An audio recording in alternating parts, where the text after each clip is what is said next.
Welcome to the Salty Driftwood Podcast. I'm your host, Eugene Gibson. In today's episode, I will give you 5 supernatural keys to success.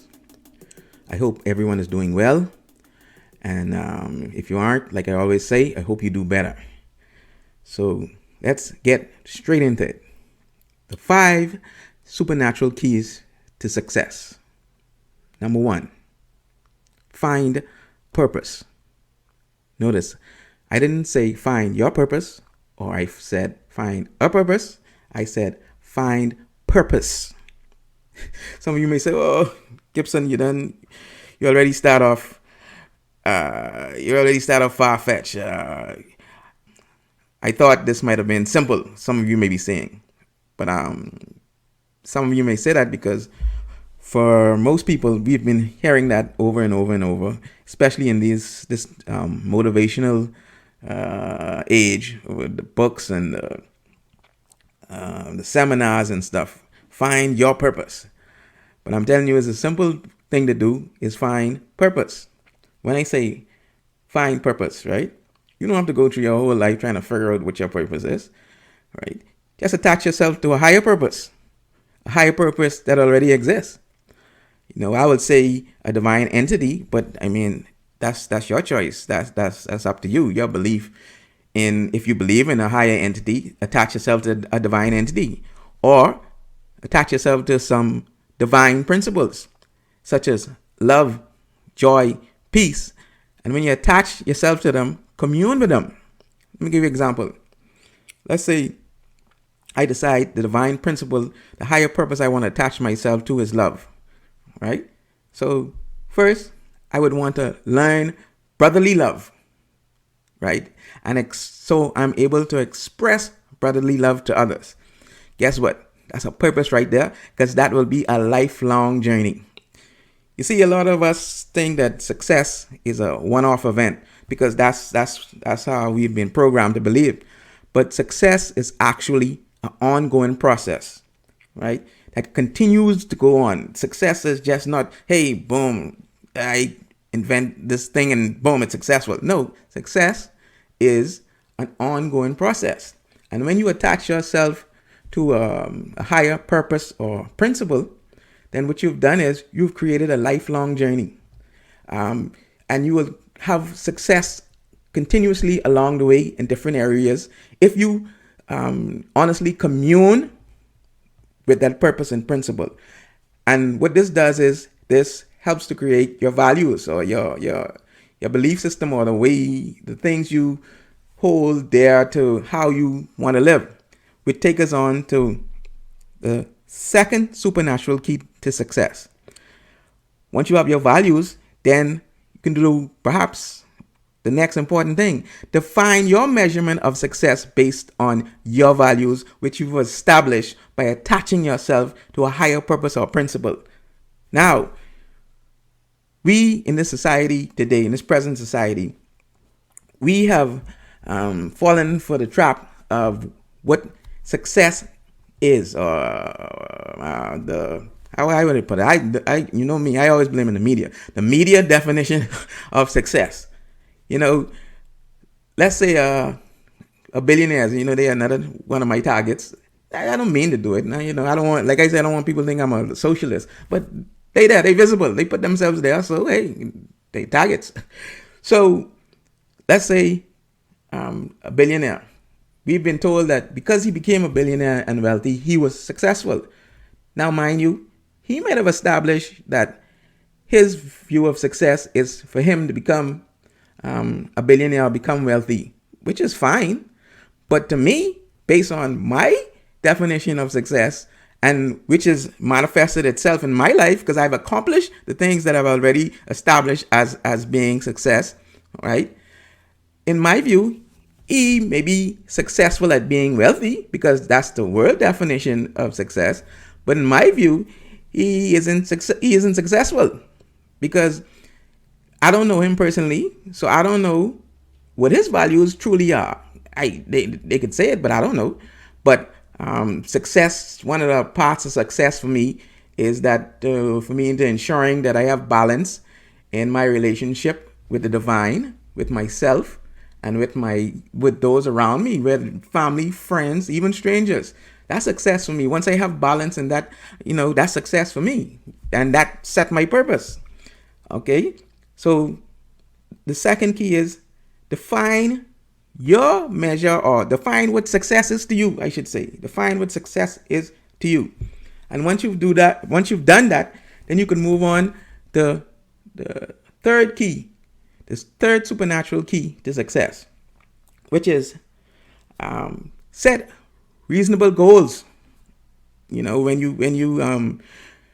you practicing certain things to achieve success, set reasonable goals and expect supernatural results. That's the key. Okay, what I mean by that? Let me give you an example. Let's say I decide, because I'm a big guy, so I know the challenges and the pain. I decide I want to lose some weight, right? So I need to set a goal. Now, all I have to do, all this research around me, is just Google search. What's a reasonable level of weight loss? I think it's still set at 1 to 2 pounds a week. So okay, I say, all right, that's 1 to 2 pounds a week, 4 weeks of the month. That's like what, 8 pounds a month. Let's say I want to lose, let's say 16. Let's say that's what, 16 pounds 2 months. Let's say you set a reasonable goal of like 18 pounds in 2 months. Now, in my mind, I set a reasonable goal based on what is the average value for losing weight.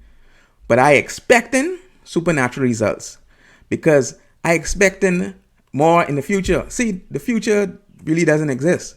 But when I expect supernatural results, which I expect even more than what my reasonable goal is, I've imposed my will on the future, which doesn't exist. I actually setting the framework for the future by imposing my supernatural expectation on the goals I have set. Right? Yeah, I set a goal of how much it was? What did I say? 18 pounds. But supernaturally, I expect more. I expect perhaps to lose even more weight, or I expect, which is even better, to create a more healthier lifestyle, which is even better, because that's the long term. The real term is not just to lose a couple pounds, but develop a healthier lifestyle. And that could be, some may say that may be the more of a challenge, but to me, that's more, that's more reasonable and long term, instead of going for them a little shock and treatment weight loss program. So that's an example I give for you to set reasonable goals and expect supernatural results. Right? Now, after that, one thing you got to learn after you've done that is to learn how to mentally adapt. Once again, you say, "Nah, Gibson, this is another difficult one. I thought these supernatural keys could be simple." But let's think about it. Right? Physically, all day, your body adapting. Let me lay that in. Physically, your body temperature slightly, maybe slightly, but going up and down based on your environment, based on your environmental changes. Your blood pressure from the minute you wake up to the minute you sleep, going up and down, up and down. Body trying to regulate itself, trying to adjust, trying to be able to function in each present environment. So your body naturally doing that. But what has happened over the years is that we've lost balance by some of the things we do. Balance between our mind and our body. So now our mind can't seem to adapt because we've untrained it or uncoupled it from the body. Right? We've uncoupled it from the body in its process. We've even, because of various reasons, some self-inflicted, we've even messed up the natural adaptation system of the body by some of the things we do. I'm guilty of that too, but eventually you have to recognize it and try to repair it. But we've uncoupled our brain function from our body. See, now we can get in some supernatural stuff. I believe that we are made out of three parts: body, mind, and soul. All right? Body and mind, they have basically physical representation, with our mind being our brain and our body being the systems within us that's functioning. The soul, on the other hand, is a little more mysterious, right? But I think what the soul is to me, is like the energy that connects the body and the mind. And in order for us to have optimal performance and to keep that connection, right, during this time we are in this realm, we need to have balance between the body and the mind. That's how we keep that connection, which I call the soul. It's almost like a algebraic math equation, where you have one function on one side, the equal sign, and then the other function on the other side. So the left hand side should equal the right hand side. So the soul is the equal sign, the mind on one side, and the body on the next side, and the soul is the equal sign. So that's the connection. So in order to keep it balanced, we need to do what we need to do on one side and adjust or don't adjust on the next side in order to keep it equal. That's my belief. So once we do that, we then tend to create balance. But we've become so out of balance that it's a challenge to do that, right? Because our bodies and our minds, because of outside forces or some self-inflicted damage we've done to ourselves, they are out of balance. So now, if they're out of balance, then the system's out of balance. So while our body naturally adapting all day, and because we've uncoupled our mind, our brain from our body, our minds from our body, the mind can't do it. But I tell you, there's a way, which brings us to the fifth key. There's a way to bring back that balance, which brings us to the fifth key. This key, this has been scientifically researched. Some of the research has been proven, but it's been well established. These hypotheses have been well established, and like I say, some have been proven. The key to having that balance, to be able to adapt mentally and keep the physical adaptation going, and for us to have optimal performance, is something we take for granted, and something that has been what do I call it? Have been put down over the years. And mind you, scientifically, there's still some doubt because they're trying to find the purpose of it. But the key, number 5, sleep. SLEEP. Sleep. And not just any type sleep, but the proper amount of sleep. It's suggested 8 hours, but I think anything less than 5 and good as 8. See, the researchers, like I say, they haven't proven everything, but they believe the purpose of sleep is for our body to repair itself, for our minds to prepare itself. Now, if they've discovered that cells actually start when we sleep, start to repair themselves, start to repair some of the damages that has been done through natural process, or what's supposed to happen, or what caused by environment, or what we put into the body. So sleep is one of the ways it is believed to repair itself. And practically, you could see it. If you feel like you had a good night's sleep, then you feel rejuvenated. You feel ready to tackle the day. And that ain't just a mental thing. Your body was repairing itself all the time you're sleeping. And that's the way we return balance. But we've bought into this myth about sleep. You know what they like to say, when you sleep and you die. No. You die. That's it. You don't believe me? If you believe you sleep and you die, those of you who may have loved one or friends who have died, go by that gravesite and try wake them up from that sleep and see if they get up. Right? Then there's the other one. Oh, sleep is the cousin of death. Yeah, you don't sleep. Death could be more than just your cousin. Trust me on that one.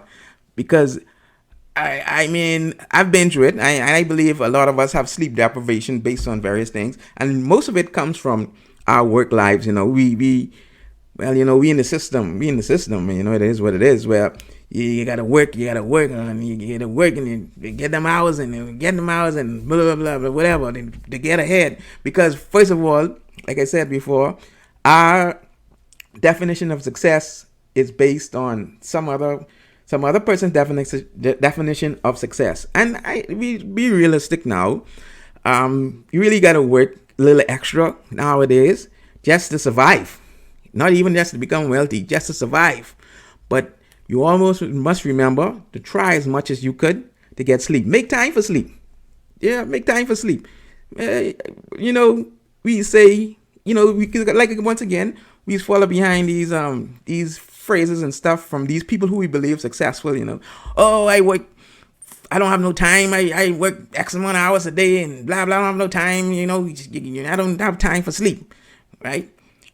But these are the same individuals who seem to have time to have extramarital affairs. You can make time for that. You could destroy your home. You could make time to destroy your home. You can't take time with the sleep. Or you, over the time, you was able to get substance abuse. There's all kind of things question around it. But you actually made time to indulge in that. And obviously enough time for all those things because now they become habits. So you invest a good amount of time in doing those things. So why can't you invest in some sleep? So don't listen to that myth. They have time because every human being make time for what they want to make time for. And I think it's incumbent upon you to make time for sleep. All right. We believe we need to have 8 hours sleep a night straight, 8 hours straight. But there's some research show that you could get 8 hours sleep, but it don't have to be straight. You could make it up through the day or however. Like if you off on the weekend, set time, the same time you busying up the 24 hours, because there's only 24 hours with all kind of unnecessary things. Set time to take a nap when you're off. Or even you could set time to take a nap during your work day. Instead of going for lunch, make a day to set a nap. Once you could find a safe place, set your alarm. I practiced that at one point, and man, that was excellent. Set an alarm. I set in my car because the parking lot was safe. Set an alarm. I had an hour lunch. I set it like for 45 minutes. At first, I wasn't able to do it, but as I practice it, like all things, as long as you practice, it become a habit. Set the alarm for 45 minutes, and eventually, I sometimes was able to get a 45-minute nap. And people say, you feel so groggy, and trust me, when you start practicing that, they be like, some people call them power naps, and I believe that. Because automatically, first it used to be like that, but then eventually, sometimes when I schedule them, I look forward to them, and they just bounce up and ready to go for the rest of the day, charged and ready to go for the rest of the day. Some people say, well, that's because me don't sleep in the night. Think of it like this. Or the 8 hours sleep, that's 45 minutes you just put in. Yeah, because you don't always have to go for lunch and eat. Because most of the times going for lunch is so frustrating. I mean, if you're able to, because some people ain't able to. I think workplaces maybe need to be like some of the old Spanish country when they used to set siestas. Yeah, let's set nap times for people. Hey, this is your nap time. You got a half hour to catch a little nap. Learn how to take naps. Learn how to sleep.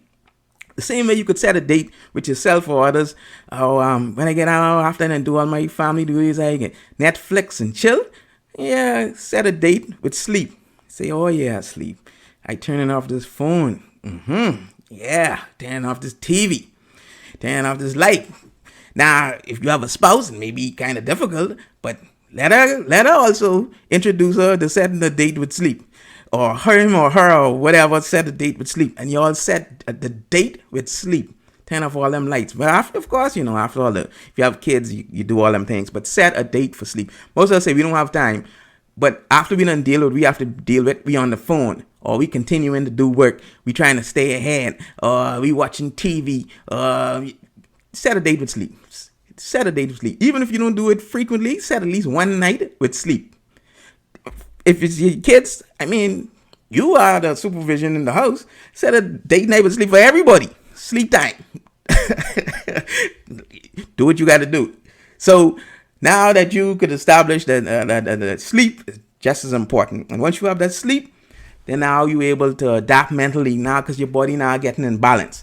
And once you get in balance, Now you're able to set reasonable goals and expect supernatural results, because now you're able to adapt. Because when your goals are you might in the time frame you expecting ain't working, mentally you able to adapt. Physically you automatically adapting. So mentally now you don't thought you can get enough sleep, your mind in balance. Now you're able to adapt. You're able to adapt.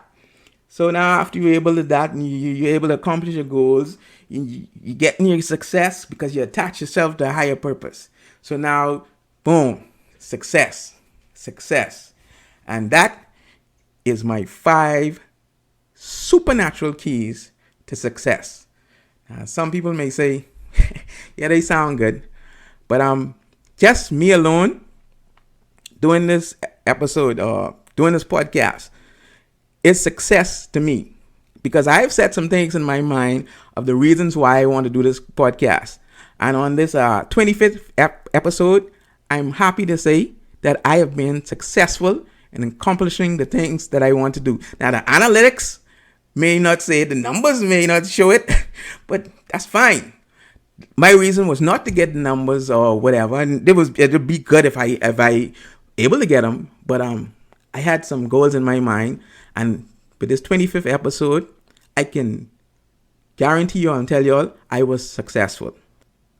And I will continue to have successes in my life, because I didn't just make up these 5 keys or tell you these things. These are the keys I actually practice in my life, and they've worked for me, and I believe they could work for you. Just sit down and listen to them, and I believe they could work for you. So, with that being said, like I always say at the ending, be good, be real, and I can add another one to it. Continue to be successful. Have a good one.